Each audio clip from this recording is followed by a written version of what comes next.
Hi, I'm Rowena. My parents bought my twin sister a lake house for graduation. Me?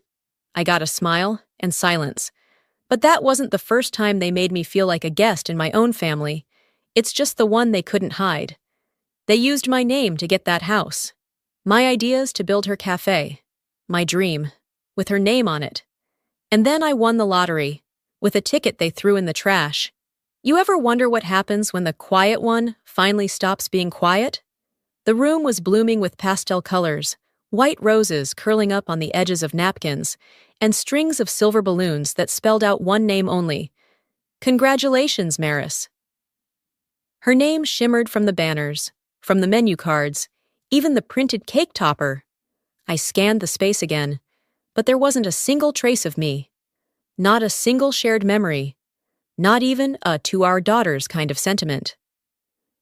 Maris stood at the front of the Lakeview Lodge banquet room in a white sheath dress, grinning like she'd just won a pageant. Maybe she had. In a way, she always did. Our parents stood beside her, Evelyn in her signature beige and pearls, Warren with one hand on her shoulder, looking proud in the way he never looked at me. The guests, mostly extended family and neighbors, clapped as my mother raised her glass. I know we all came here to celebrate a milestone, she began, her voice smooth like a practiced MC. And as parents, we wanted to do something special for our Maris. Something meaningful. The words drifted around me like fog. I had a weird hunch where this was going, but part of me still hoped, irrationally, that there'd be something for me too. Even a nod, a glance, a damn cupcake. Evelyn smiled wider. Maris, we're giving you the keys to your future, your very own lake house on Beaver Lake. Paid in full. Cheers erupted. Camera phones flew up. A cousin squealed. Someone yelled, "No way!" I sat at a side table near the water station, holding a glass of lukewarm punch. My fingers tightened around the cup. Every eye was on her, and none of them blinked my way. Maris gasped, hands clasping her cheeks. Mom! Dad! Are you serious? Of course we are, baby, Warren said, pulling her into a hug. You've earned it. I waited. I kept waiting. For a second announcement. A second key. Even a joke. And Rowena gets the boat. Something dumb but sweet. But Evelyn walked past my table, patted my shoulder like I was a coworker who forgot to RSVP. She leaned in and whispered, You'll get there. When you've earned something. That was it. No speech. No name on the banner. No gift. No cake. Just silence. My own sister didn't even notice. Later that night, I sat on the edge of my old twin bed in the room that used to have posters and baking books, now stripped bare like it had been waiting for me to move out and vanish. I traced the chipped wood of the dresser, the one I'd painted lavender in 9th grade.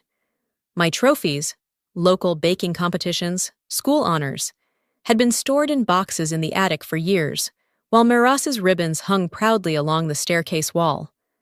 I thought about all the times I'd quietly hoped for some acknowledgement. When I made honor roll every semester and got told, well, Maris had tougher classes. When I baked a wedding cake for Aunt Libby's reception, and no one even remembered to reimburse me for the ingredients. Now the cherry on top? Maris had plans to open a wellness cafe. In the lake house. My dream, a cozy lakeside bakery, turned into a sanitized smoothie bar with eucalyptus towels and kale chips. And they were funding her fully. Later, out in the backyard during golden hour photos, I was adjusting the strap of my dress when the photographer waved me aside. Let's just do the parents and Maris for this one, he said, not even glancing at me. I stood there, a few feet away, watching them huddle together, all smiles and sunshine. Evelyn adjusted Maris's hair. Warren kissed her temple. A perfect little frame. Their ideal family. Not forgotten. Deleted. By the time the sun dipped behind the trees, I'd slipped away without a word. I drove aimlessly until I ended up parked near the edge of Beaver Lake, where the house, her house, stood like a smug promise of everything I was never meant to have. My phone buzzed. Group chat. Evelyn. Thanks everyone for coming to Maris's big day. So proud of her. No mention of me, not even a typo. I didn't cry. I didn't scream. I just stared out at that stupid house, the water glinting behind it like a punchline. I reached back and popped the trunk. My old duffel bag sat there, half packed with clothes and my baking tools. Just in case. What would happen if I just drove away and didn't come back? The engine had long cooled by the time I finally drove away from the lake. I didn't go home that night. Not really. I ended up at the apartment I shared with two girls I barely saw, changed into sweatpants, and collapsed into bed with my shoes still on. I didn't check my phone again. I didn't unpack. 2 days passed in a kind of slow drift. I didn't call anyone. No one called me. The group chat stayed quiet on my end, but I watched the messages pile up. Maris posting updates about her new beginning. Evelyn commenting with strings of heart emojis. That morning, I made coffee in silence, watching the steam rise like fog off a cold lake. My hands moved on instinct, measuring, stirring, but I didn't actually bake anything. I didn't want to. Around noon, I opened Instagram. I shouldn't have, but I did. Maris had posted a reel, a walkthrough of the new wellness space, soft piano playing, white curtains billowing, an oak countertop identical to the one I'd sketched 3 years ago. Her caption read, "From vision to reality, share Lakeview life." The logo, the layout, even the handwritten font was the same as the one I used when I mock-designed my dream bake cabin on Canva. And then I saw it, my words. A line I'd whispered over dinner one night, too shy to say it louder. Home is where you can taste your memories. I felt like someone had punched the air out of my lungs. My mouth opened, but nothing came. I closed the app and stared at the blank counter. My recipe notebook, the one I hadn't opened in months, sat nearby. Closed, shut tight like a wound. I didn't scream. I didn't throw anything. I just stood still for a long time. Hours later, I walked down to the corner store for no real reason. I passed the old printer shop on Haywood Street, the kind that still does trifold menus and birthday banners. A new flyer caught my eye in the window. Grand opening, Lakeview Organic Cafe, mindful eating by the water. I stepped closer. The menu listed a memory scone, lemon thyme with a cardamom glaze. My recipe, a twist on my grandmother's old Sunday treat. Another item called Sunday morning muffins. Same name I used in my college bake sale lineup. I picked up a flyer from the holder and turned it over. There it was, a stylized quote in gold foil. Mine. I didn't rip it. I didn't march inside and make a scene. I folded it slowly, creasing the edges with the flat of my thumb, and slid it into my coat pocket. That walk home felt different. On the way, a memory pulled at me, one I hadn't touched in years. It was our 10th birthday. Maris had begged for a princess party. I didn't care much. I just wanted matching dresses. We used to have those. Matching clothes, matching cups, matching bedtime stories. But that year, they gave her a brand new ruffled dress in cotton candy pink. I got nothing. Evelyn told me, "You've always had more of a tomboy thing, right? Jeans are your vibe." I remember watching Maris spin in the backyard, people clapping like she was on stage. I stood next to the fence wearing last year's jeans, hands shoved in the pockets. A neighbor asked, "Aren't you twins?" I pretended I didn't hear. Even back then, I understood something they never said out loud. We might have been born on the same day, but we weren't growing up in the same story. Back in the apartment, I finally opened the recipe book. On the inside cover was a sketch I made in college. A lakeside bakery with tall windows and an herb garden out front. It wasn't fancy. It was mine. I had shown it to Mom once. She chuckled and said, "That's cute, honey. But who's gonna buy bread that fancy in a town like this?" Apparently they would, as long as Maris was the one selling it. Later that evening, I sat by the window, the flyer still folded in my hand. I looked out at the street, watching people pass by, living lives that weren't borrowed. I whispered the word out loud. Just once. Enough. I didn't need to yell it. I didn't need to post it. I just needed to mean it. I left the flyer on the windowsill and went to wash the breakfast dishes, not because they were many, but because it gave my hands something to do while my brain sorted through the mess. The sponge dragged across the plate in slow, steady circles. One plate, then a mug, a spoon. When I reached for the trash bag under the sink, the one I'd been meaning to toss since the night of the graduation party, I felt something rigid inside. A small envelope, slightly torn and folded in on itself. I pulled it out, set it on the counter. It was the cheap paper pack I'd filled with scratch-offs and slipped into a card for my parents. A thank you for everything kind of gesture. A peace offering, I guess. Of course, it never got opened. I don't even know why I scratched it. Maybe out of spite or boredom. But I did. 3 identical symbols. I blinked and looked again. No mistake. Then I flipped it over to check the barcode, like I'd seen people do on gas station counters. The instructions were clear. This one wasn't a joke prize. I had to reread it 3 times. My legs felt suddenly weak, and I leaned against the counter, gripping the edge with both hands. It wasn't life-changing in a lottery fantasy kind of way, but it was enough. Enough to stop working weekends at the diner. Enough to open a business account. Enough to pay the culinary school term I'd never imagined affording. I laughed. Not the happy kind. More like the kind you make when a storm breaks and you're already soaked to the bone. I laughed until I had to sit down, and I didn't call them. Not Evelyn, not Warren, not Maris. Instead, I opened my laptop and made an appointment with a local advisor, someone who specialized in new businesses. Then I emailed the registrar at the Culinary Institute I'd bookmarked years ago but never dared apply to. I sent my documents, paid my first term in full. Then I browsed Craigslist and found a second-hand mixer from a bakery closing out in Brevard. I messaged the seller and arranged pickup. It had a few scratches and a dent on the side. That felt right. I didn't want everything to be new. I wanted to remember the feeling of making something from what no one else thought was worth keeping. Later that night, I made tea and sat in the kitchen. I opened the drawer above the oven and pulled out a small round metal tin. One I used to keep sewing needles in. I slipped the winning ticket inside and stuck a bright pink sticky note on the lid. They didn't scratch it. I did. And just like that, something inside me unlatched. I wasn't waiting anymore.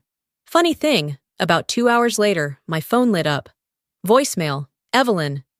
Her voice was measured, that polite coldness she used when she didn't want to sound like she was accusing me of something, but still wanted to imply I owed her a call. Hey, Ro. Just checking in. Haven't heard from you. We're still family, you know. Don't shut us out. I didn't hit play a second time.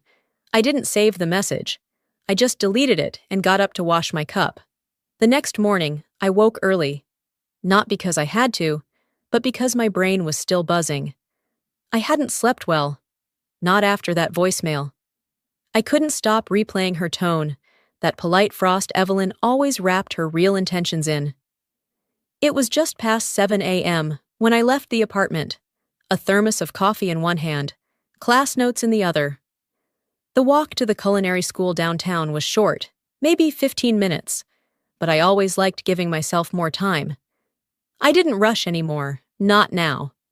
As I rounded the corner near the bodega across from the school's entrance, I saw him again. Same tan windbreaker, same tired sneakers, same half-smoked cigarette hanging from his lips like it wasn't supposed to be noticed. He didn't make eye contact, but his shoulders twitched when I passed. Subtle, not slick. The third time this week. I stopped, turned around, and walked straight up to him. Lose something? I asked. He blinked like I'd spoken another language. No, just waiting for my niece, he muttered, but his voice cracked on niece. I tilted my head. Which school does she go to? His silence was answer enough. Then he gave it up. Your mom just asked me to keep an eye, that's all. She said you've been making choices that worry her. Wanted to make sure you were safe. That word made my jaw clench. She paid you to stalk me under the excuse of safety? He didn't answer. just shrugged as if that made it fine. I didn't yell. I didn't threaten. I just walked away. When I got to class, I couldn't focus. The sauce reduction instructions blurred. I fumbled with the measuring scales.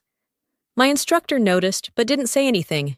He just watched, like he sensed I was balancing more than flour and sugar. Later, during my break at the bakery, I checked my phone. Another missed call from Evelyn. For some reason, I picked up when she called back again. Her voice filled the line without pause. Maris got the permits. The cafe's opening next week. The decorator says the lakefront view makes the whole space feel elevated. Don't you think that's just so her? I didn't answer. She didn't wait for me to. Anyway, we're still figuring out the logo. Dad thinks it should be cursive, but I told him sans serif feels more modern. Silence. Then she asked, almost as an afterthought. And you? Still baking? I got into culinary school, I said. A pause. Well, at least we let you stay in that apartment after high school. It's something. That sentence sat in my ear like ash. She hung up before I could respond. Back home that night, I logged into my cloud to update my project notes. That's when I saw it. 3 documents recently opened. All my architectural drafts. The Lakeview remodel file, too. The timestamps were from weeks ago. I hadn't touched them. Someone else had. I checked the IP log. It matched my mother's old account. She must have accessed it through an old shared device from back when I still lived under her roof. They hadn't just dismissed my dreams. They were still digging in them. I didn't panic. I didn't scream. I copied every single file to a flash drive, uploaded another copy to a legal archive, changed every password, set up 2-factor authentication. I wasn't afraid of them stealing anymore. I was preparing for what would happen when they tried. The next day, I left a message. Just once. You can stop watching. I know you've been tracking me. I know you opened my designs. If anything I created ends up somewhere it doesn't belong again, you'll wish I had just walked away. That was all. No signature, no warmth. They'd know who it was from. 3 weeks after sending that message, I found myself at a downtown Asheville launch party for a local food blog. I wasn't on the guest list, just tagging along with Jess, one of the girls from my baking class. She said the event might be good for networking, and I figured blending in with a crowd would feel easier than staying home, counting everything my family had taken. The cafe hosting the party was newly renovated, with brushed brass fixtures and reclaimed wood shelves stacked with gluten-free loaves and mason jars of basil lemonade. The kind of place that wanted to be rustic without giving up its polished image. Familiar, in a way I didn't like. I had just grabbed a toothpick skewer of beet hummus crostini when I heard the host clink a glass for attention. We're so excited to feature a dish tonight by one of our favorite up-and-coming food creatives, Maris. Please enjoy her signature balsamic fig tartlets, available at her new cafe next month. The room clapped. I didn't. My body froze, teeth locked around that stupid skewer. Balsamic fig tartlets. No. No, no, no. That was mine. The crust recipe, the almond flour ratio to butter, the touch of rosemary in the reduction, the garnish of sea salt that gave it contrast. Even the name. Signature, they'd called it. But the signature wasn't hers. I didn't stay to hear her speak. I backed out of the room, past the servers carrying trays, past the couple taking selfies under the neon local first sign. I walked for 3 blocks before I stopped and leaned against the side of an old brick bookstore. My hands trembled, but not from shock. I'd felt this one coming. 2 months earlier, I had let her into my kitchen, again. She'd asked to play around with some plating ideas. I'd made fig compote that night, just messing with texture. She'd said, "This would be cute at the cafe if I ever did sweets." I hadn't thought much of it. I was too tired from class. I labeled the batch with flavor notes, little sticky tags, my shorthand, ratios, prep times. Turns out, she didn't want help. She wanted a test kitchen. Back at my apartment, I didn't scream or call or throw things. I opened my phone and pulled up the photo log from that night. time-stamped, ingredients visible, my notes in the corner of the frame. Then I went to my email history, found the thread where she'd asked about fig pairings, and I'd shared flavor theories. I started a new folder on my desktop and called it Lake House Lies. Inside it, I saved photos of every dish I'd prepped, voice memos I'd left myself while testing, copies of text exchanges. I backed it up in 2 places. At 10:42 p.m., my phone buzzed. Maris, voicemail. Hey, I used your tart idea. Just one time, Ro. It's not a big deal. Let's not make this ugly, okay? No apology. Just don't make this ugly. I didn't reply. Instead, I printed out a recipe sheet, formal formatting, ingredients measured to the gram. I filled out the copyright form online and mailed the whole thing in with tracking. Just in case.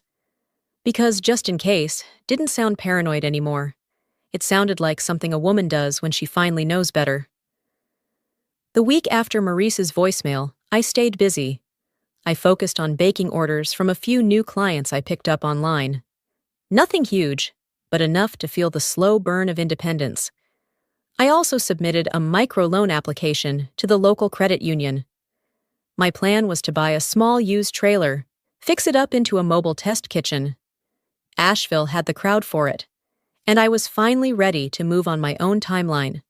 3 days later, the call came.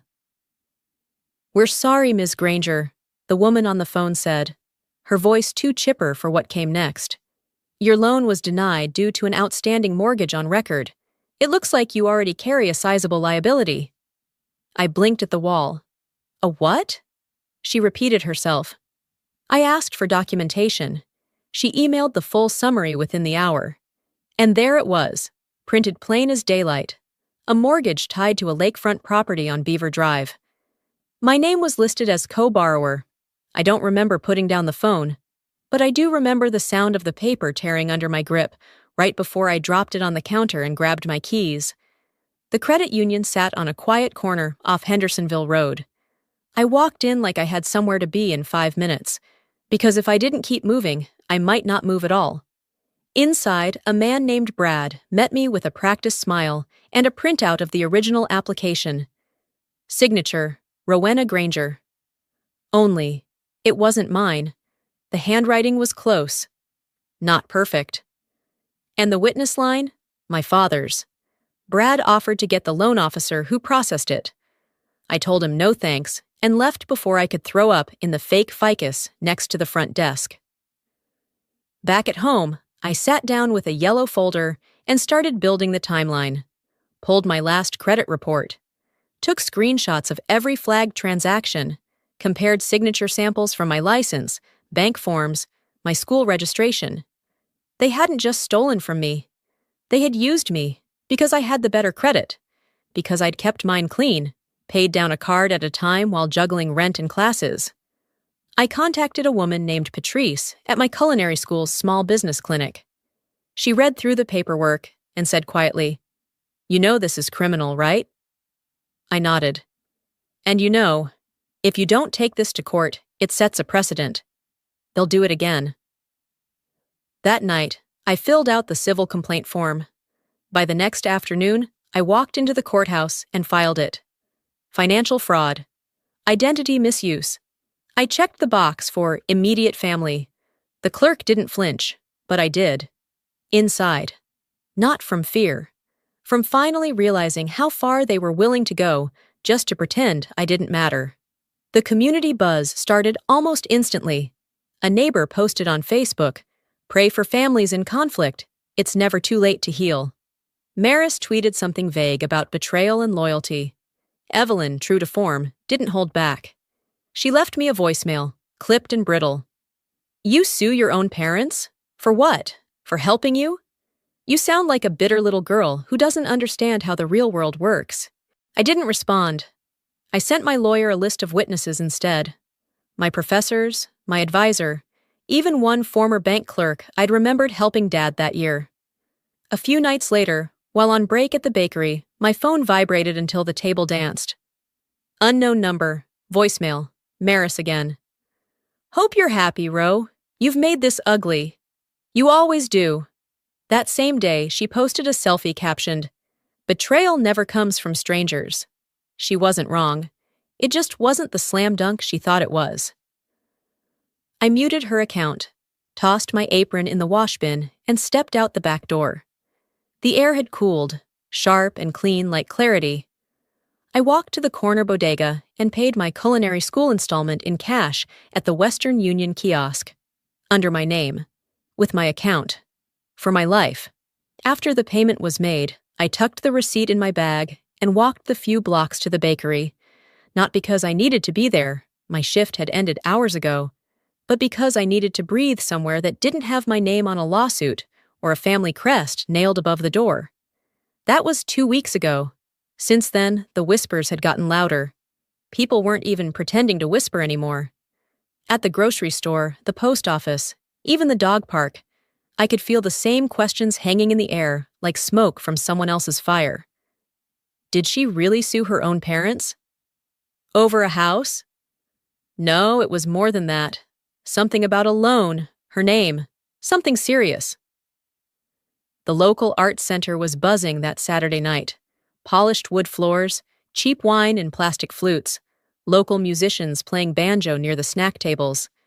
I hadn't planned on going, but a friend had begged me to show up, said it'd be good for my name to be seen in public again, attached to something other than family drama.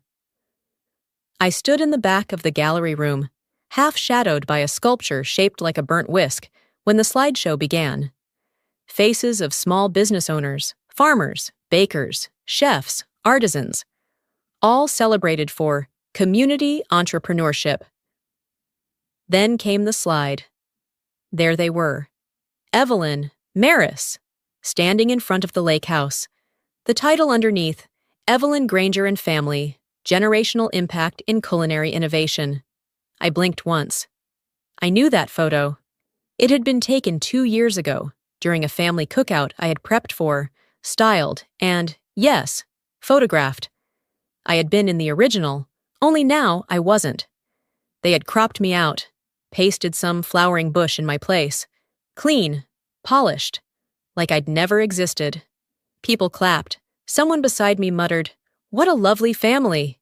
I didn't move, didn't flinch, didn't let a single muscle betray what was bubbling underneath. I left before the applause stopped. Back in my apartment that night, I peeled off my shoes like they were made of lead and slumped into the desk chair. The room glowed with the soft blue light of my laptop. That's when a notification popped up. An email forwarded from Maya, a girl I hadn't seen since high school. Found this. Thought you should know. Attached was a screenshot of an email chain dated 4 years back. Subject: Culinary Scholarship Consideration, Rowena Granger. From: Admissions Office. To Rowena Granger, email.com. The catch? It wasn't my email, it was Evelyn's. Her reply read, "Thank you for the opportunity, but Rowena has decided to pursue a more stable career path and will not be accepting the scholarship offer." I never saw that email, never even knew I'd been offered a spot. I stared at the screen until my eyes burned. All those nights I thought I didn't make the cut. All those applications I thought got tossed because I wasn't good enough. Turns out, someone else had done the tossing for me. I didn't cry. I opened the Lake House Lies folder and created a new subfolder, Erased Opportunities. I added the scholarship email, labeled it SCH White 1, pulled up Maris's press release from the community gala, added the edited photo, IMG Doctored, created a spreadsheet, titled it History of Theft. Then I opened a new message to my lawyer. Subject: Subpoena Request, Maternal Email Archive. Body: Please begin the motion to request full access to all Granger family correspondence involving my name. Attached: Documentation, all of it. Later that night, I left the apartment to get some air. I didn't want to pace a hole through the floor. The fundraiser was still going. Lights danced across the roof of the arts center, and I could hear laughter drifting into the street. As I passed by the front entrance, I caught sight of Maris near the side stairs, chatting with some guy in a checkered shirt and fake charm. She saw me, froze. "Row!" she started, half walking toward me. "Can we not do this here?" I tilted my head, silent. She looked around, whispered, "Let's not make a scene, okay?" I stepped in close enough for only her to hear. "You don't even know what's coming yet," I said, "but it'll have your name on it, spelled correctly this time." And I walked away. After that final stare down outside the arts center, I didn't wait for anyone's reaction. I went home, pulled out my chef whites, and ironed them slowly, methodically, like I was pressing the memory of her voice out of the fabric. I didn't sleep much that week, not because of anxiety, there wasn't any left, but because I was too focused like a knife being honed. The Asheville Culinary Festival was coming, and I had secured a slot. Not through family connections, not from pity, just my portfolio, my pitch, my name. The morning of the showcase, the plaza was already buzzing by 8 a.m. Booths lined the sidewalks with handmade signage and seasonal herbs. The smell of roasted garlic and sourdough followed me as I hauled my prep crates to my assigned counter. No banners, no branded hats.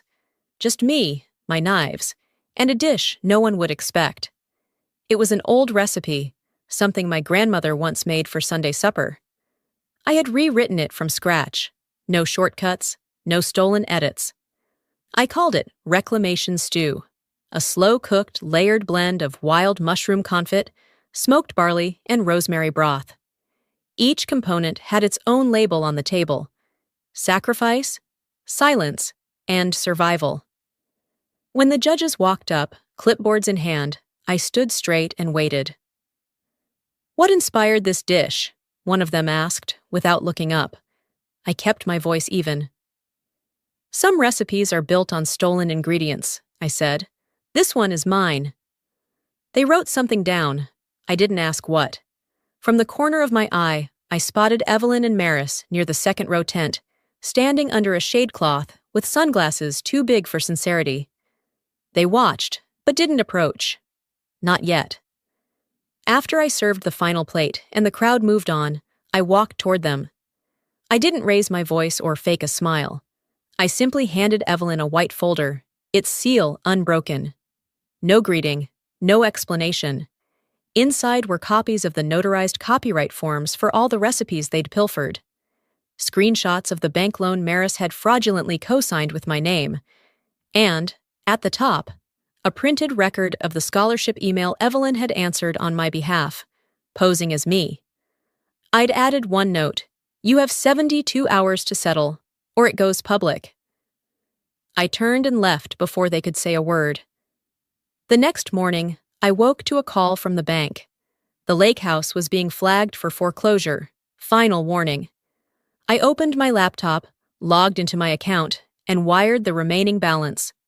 No memo, no signature, just clean numbers clearing a dirty debt. About an hour later, Evelyn texted a single question mark. I didn't reply. 2 days passed before Maris found me again. I was at Lila's cafe, reviewing a supply order on my laptop. She walked in like she'd been dragged by the wind, hair messy, eyes rimmed red, wearing the same hoodie from 2 days ago. "You did this," she hissed. "I've lost everything. My name, my place, the money, the house." I closed my screen slowly and looked her in the eyes. "I've lost everything. You happy now?" she asked again, louder. A few people glanced our way. I leaned forward slightly. "No," I said calmly. "I'm just done pretending you ever didn't know what you were doing." Her mouth opened, then closed. She blinked like she was trying to summon tears that had dried up days ago. I stood, gathered my things, and left without another word. Behind me, the door jingled once as it shut. I didn't look back when the door closed behind me. Didn't wait to see if Maris followed. I just walked 3 blocks, turned the corner onto Market Street, and headed straight toward the smell of yeast and cinnamon that had become my kind of peace. 3 months later, the bakery was mine. Fully licensed, modest, sun-drenched, and paid for in full under one name, mine. I'd chosen to renovate a small storefront on the edge of downtown, far enough from the lake house to never smell that water again, but close enough to hear praise when it finally came from strangers. Spring crept in slowly that year. Dogwoods bloomed along the sidewalks, their petals dusting the windowsills like powdered sugar. That morning, I stood behind the counter, reviewing the freshly printed seasonal menu.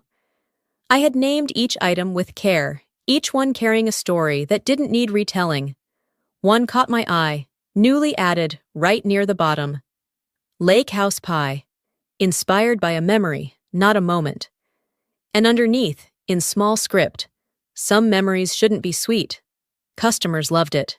They never asked for the backstory. And I never offered it. That was part of the healing, keeping the recipe and letting go of the bitterness.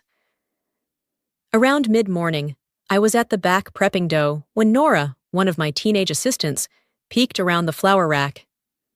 Ro, there's a couple people across the street, just standing there. I wiped my hands and walked to the front window. Across the road, Evelyn and my father stood near a lamppost. They didn't speak, didn't wave, just stood there like they were trying to summon courage they no longer owned. Dad took half a step forward. Evelyn tugged his sleeve, and they turned away. I didn't move, didn't cry. Just pulled the window latch closed and returned to kneading. That afternoon, a padded envelope arrived in my home mailbox. I didn't need to open it to know who it was from. Maris had always curled the tops of her letters like she was trying to make them prettier than they were. Her name was in blue ink this time, oddly formal. Inside, I assumed, was some last-ditch monologue. Apology, maybe, maybe not. I placed the envelope in a tin box with other artifacts I didn't need to revisit. Shut the lid, slid it into the back of my desk drawer. That part of the story doesn't get rewritten, I whispered. Not this time. That evening, I stayed late to clean the bakery with my small crew. They'd become family without asking for it. People who didn't need to know your history to hold the door open when you had your hands full. As we dimmed the lights, Emma, our barista, surprised me with a cupcake and a song. "You didn't tell us it was your birthday," she teased. "It's not," I said, smiling. "Not technically, but it's the day I started over. That counts." I cut the cupcake into 6 slices and handed them around. "To chosen family," I said. No one needed further explanation. Right before locking up, a woman in a denim jacket ducked inside, blinking at the warm lights. She looked around slowly, breathed in deep. "This place feels like home," she said. I smiled and handed her a small menu card. "That's the idea." And maybe you've lived a little of this story too. Not the exact details. Maybe no lake house, no forged documents, but the quiet dismissals, the unspoken favoritism, the long wait for someone to finally see your worth. I know how it feels to be erased in plain sight. I know how it feels to keep showing up, hoping that one day someone would clap for you too. But here's what I learned. You don't need their applause to matter. You don't need their permission to build something beautiful. And sometimes, the best justice isn't revenge. It's peace. Real peace. The kind that comes from choosing your own voice over their expectations. So, if you're standing at the edge of something hard, a choice, a hurt, a silence, I want to remind you, your story still belongs to you. You get to finish it, not them. What about you? Have you ever had to walk away from someone you love to finally become who you are? Or maybe you're still trying to find that first step. Either way, I'd love to hear your thoughts. Drop a comment below. Let me know where you're watching from, or just type 1 if this story touched something real in you. And hey, if this video made you feel seen, even just a little, don't forget to subscribe. We've got more stories coming, ones that'll remind you, you're not alone in what you've lived through. You're not broken, you're becoming.